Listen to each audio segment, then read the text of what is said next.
Students, export promotion में हमारा next topic है infrastructure and institutional setup and policy measures. यानी एक्सपोर्ट प्रमोशन के लिए गवर्नमेंट ने कौन कौन से मेजर्स किए हैं, कौन कौन से इंस्टीट्यूशनल सेटअप किए हैं, कौन कौन सी पॉलिसीज़ बनाई हैं जिनके थ्रू एक्सपोर्ट को बढ़ावा मिले। तो जैसी इंडिपेंडेंस हुई थी उसके बाद इकोनॉमिक डेवलपमेंट करने और हमारा जो बैलेंस ऑफ पेमेंट है उसको फेवरेबल लाने के लिए हमने लगातार एक्सपोर्ट प्रमोशन किए हैं। और जैसे जैसे फॉरेन एक्सचेंज का क्राइसिस आया तब भी हमने एक्सपोर्ट प्रमोशन से रिलेटेड काफ़ी गवर्नमेंट मेजर्स लिए हैं। जैसे हमने 2004-09 के अंदर लिखा हुआ है कि अपने निर्यातों को एक्सपोर्ट को बढ़ाने के लिए 80 अरब डॉलर से 150 अरब डॉलर कर दिया उसे। और 2009 से 14 में ये एक्सपोर्ट इंपोर्ट पॉलिसी है जो हर 5 साल में होती है। 2009 से 2014 में हमने अपने एक्सपोर्ट को डबल करने का टारगेट लिया और अब 15 से 20 में 900 अरब डॉलर करने का हमने टारगेट लिया है। तो एक्सपोर्ट इंपोर्ट पॉलिसी के अंदर हम एक्सपोर्ट को बढ़ावा दे रहे हैं कि हमारा एक्सपोर्ट इंक्रीज होना चाहिए, जिससे हमारा जो बैलेंस ऑफ ट्रेड है वो क्या है, फेवरेबल में आए। जैसे हमने पहले डिस्कस किया था कि सिर्फ 2 बार ही हमारा बैलेंस ऑफ ट्रेड क्या हुआ है, फेवर में आया है। वो 2 साल हैं हमारे 1972, 73 और 76 या 77। यानी ये ईयर है हमारे जिस टाइम हमारा जो बैलेंस ऑफ ट्रेड है वो फेवरेबल रहा था। एक्सपोर्ट प्रमोशन के लिए जो गवर्नमेंट मेजर्स हैं वो इस प्रकार हैं। सबसे पहले इंक्वायरीज कमिटीज़।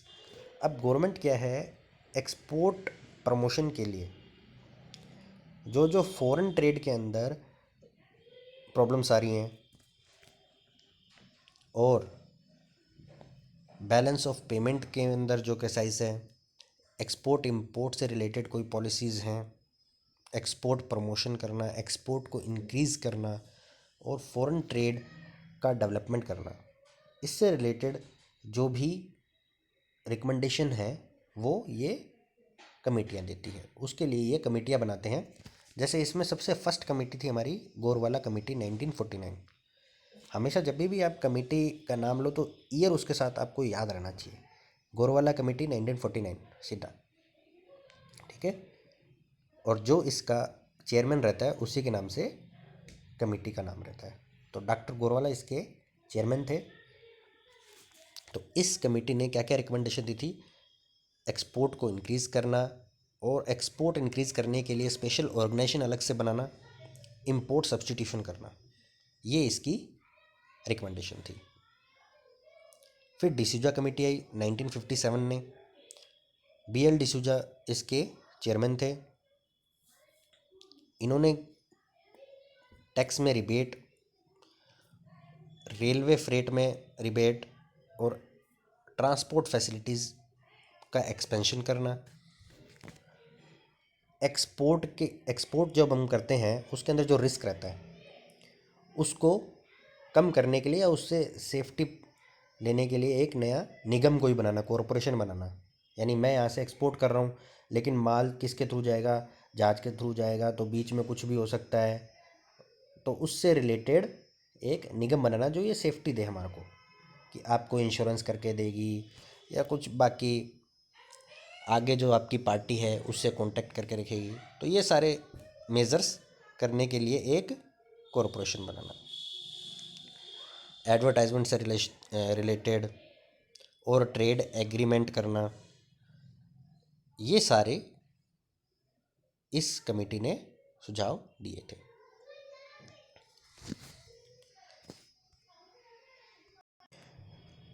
फिर मुदालियर कमेटी 1961, AR मुदालियर इसके चेयरमैन थे। इन्होंने एक्सपोर्ट इंक्रीज़ करने के लिए टैक्सेस में रिबेट और नेसेसरी जो रॉ मटेरियल है उनसे रिलेटेड जो फैसिलिटीज़ है उस पर जोर दिया है। और एक्सपोर्ट प्रमोशन के अंदर या इंक्रीज़ करने के अंदर जो जो प्रॉब्लम्स आ रही है उसको दूर करने से रिलेटेड इन्होंने सुझाव दिए थे। और इन्होंने 4th प्लान तक एक्सपोर्ट को दुगना करने का भी सुझाव दिया था।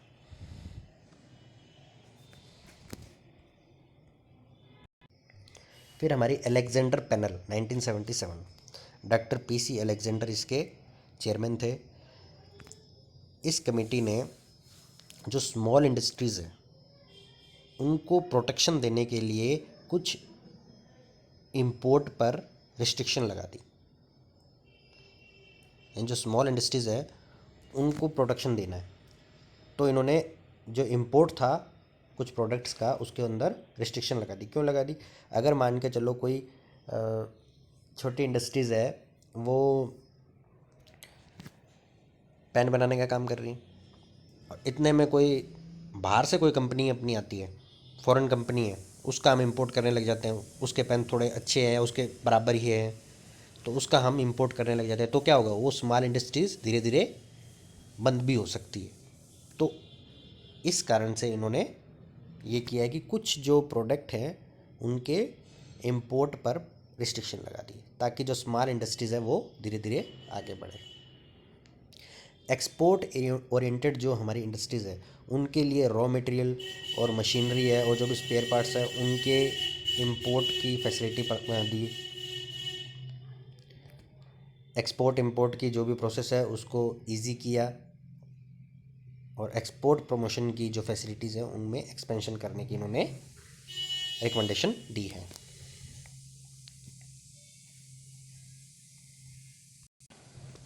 टंडन कमेटी 1981, इन्होंने 1991 तक इंडिया के एक्सपोर्ट का जो 0.5% जो उस टाइम शेयर था उसको 1% बढ़ाने पर जोर दिया।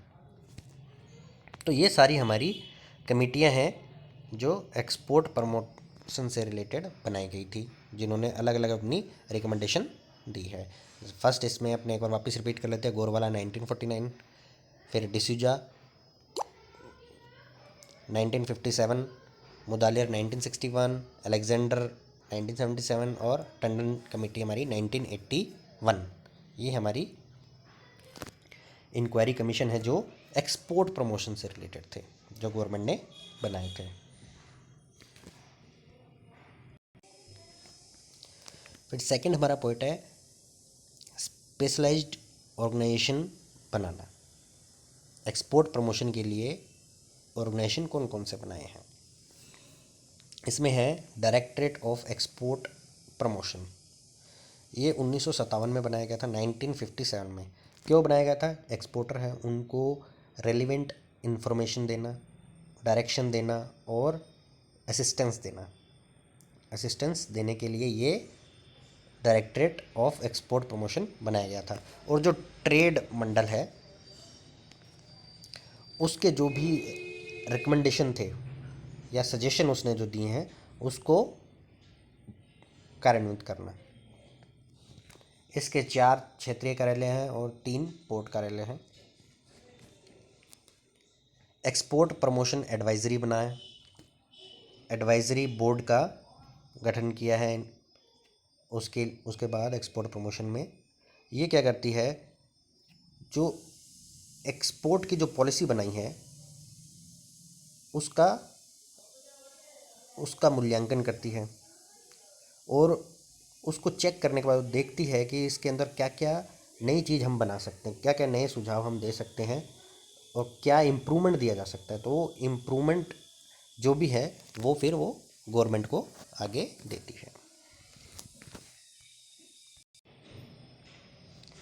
फिर केंद्रीय व्यापार सलाहकार परिषद 1978 बनेगी, जो क्या काम करती थी? एक्सपोर्ट इंपोर्ट पॉलिसी है और एक्सपोर्ट प्रोडक्शन से रिलेटेड एक्सपेंशन और उससे रिलेटेड जो जो सर्विसेज है, ट्रेडिंग सर्विसेज है, उससे रिलेटेड एडवाइस देने के लिए इसका एस्टेब्लिशमेंट किया गया है। फिर हमारा इम्पोर्टेंट पॉइंट आता है एक्सपोर्ट प्रमोशन काउंसिल्स, इनका एस्टेब्लिशमेंट करना। 27 एक्सपोर्ट प्रमोशन काउंसिल बनाई गई है। अब इन एक्सपोर्ट प्रमोशन काउंसिल्स का काम क्या रहता है?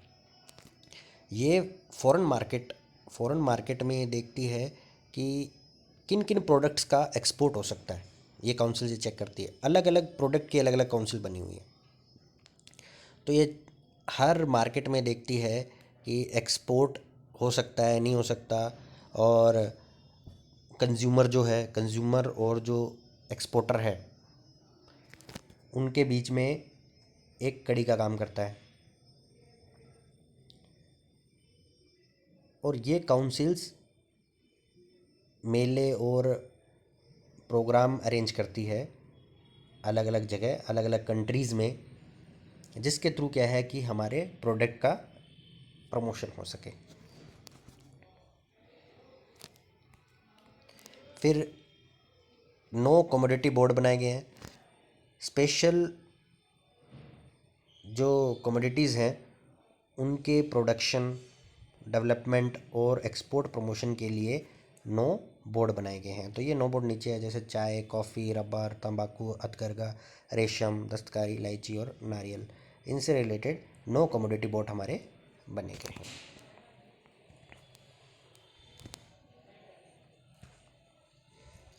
फिर क्वालिटी कंट्रोल के लिए कि जो प्रोडक्ट हमारे यहाँ से जा रहा है फॉरेन मार्केट के अंदर, तो उनकी क्वालिटी कैसी है।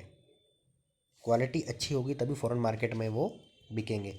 तो क्वालिटी मेंटेन करने के लिए हमने क्वालिटी कंट्रोल मेजर्स भी किए हैं। उसके लिए अलग अलग क्या है काउंसिल्स बनाई हैं हमने। जैसे एक्सपोर्ट इंस्पेक्शन काउंसिल्स है, कोलकाता में 1963 में बनी। फिर इंडियन स्टैंडर्ड इंस्टीट्यूट ISI ये बना है। टेक्सटाइल कमेटी है। और सार्वजनिक व्यापारिक संस्थाएं हमने बनाई हैं जो क्या करती हैं एक्सपोर्ट को प्रमोट करने के लिए, और एक्सपोर्ट प्रमोशन, और जो माल इंपोर्ट किया है उसका क्या करना, फेवरेबल डिस्ट्रीब्यूशन करना। डिस्ट्रीब्यूशन के लिए कुछ गवर्नमेंट एजेंसीज बनाई गई हैं, जिनमें स्टेट ट्रेडिंग कॉरपोरेशन है, और mineral and metal trading corporation है, जो मिनरल से रिलेटेड और मेटल से रिलेटेड जो भी प्रोडक्ट है उनके एक्सपोर्ट को बढ़ाने के लिए ये काम करती हैं। 1963 में बनी है। मीका ट्रेडिंग कॉरपोरेशन बनी 1972 में। इंडियन मोशन पिक्चर ये भी बना है, ये चलचित्र से रिलेटेड और उनके प्रमोशन के लिए और मार्केट चेक करने के लिए ये बना गया है कि किस कंट्री में या कौन से फॉरेन मार्केट में इसका मार्केट अच्छा प्रमोशन हो सकता है।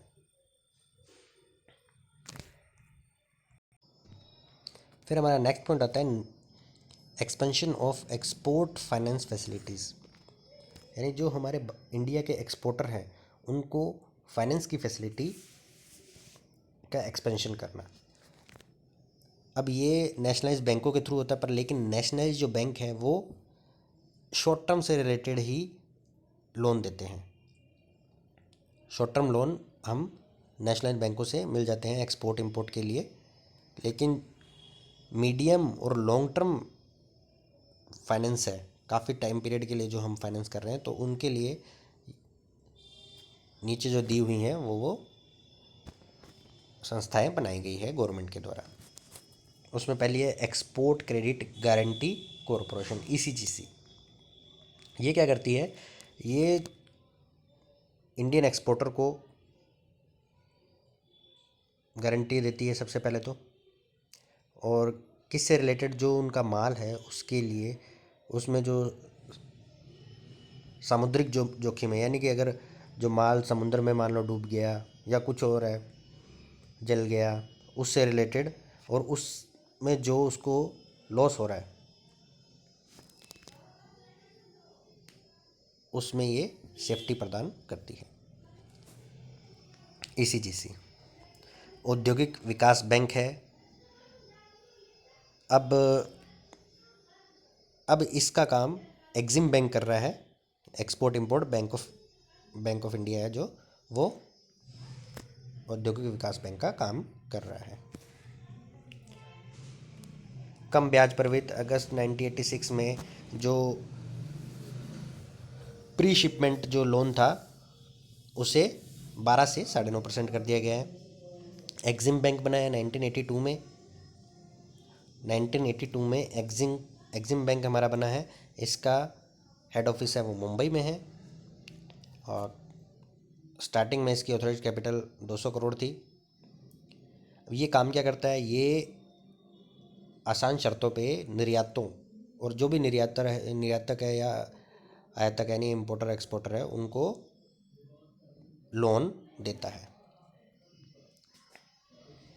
और इस बैंक ने एक ऐसा अलग से रिजर्व बनाया हुआ है जो इंटरनेशनल मार्केट की स्टडी करता है। तो जो हमारे इम्पोर्टर और एक्सपोर्टर है वो एग्जिम बैंक के थ्रू लोन लेते हैं। नेशनल बैंक है जो शॉर्ट टर्म हमारे को लोन देते हैं। इंडिया में अभी करंट में तो ये 28 लिखा है, करंट में 11 से 12 हमारे नेशनलाइज बैंक है इस टाइम, जो क्या करते हैं हमें इम्पोर्टर और एक्सपोर्टर को शॉर्ट टर्म से रिलेटेड लोन देते हैं।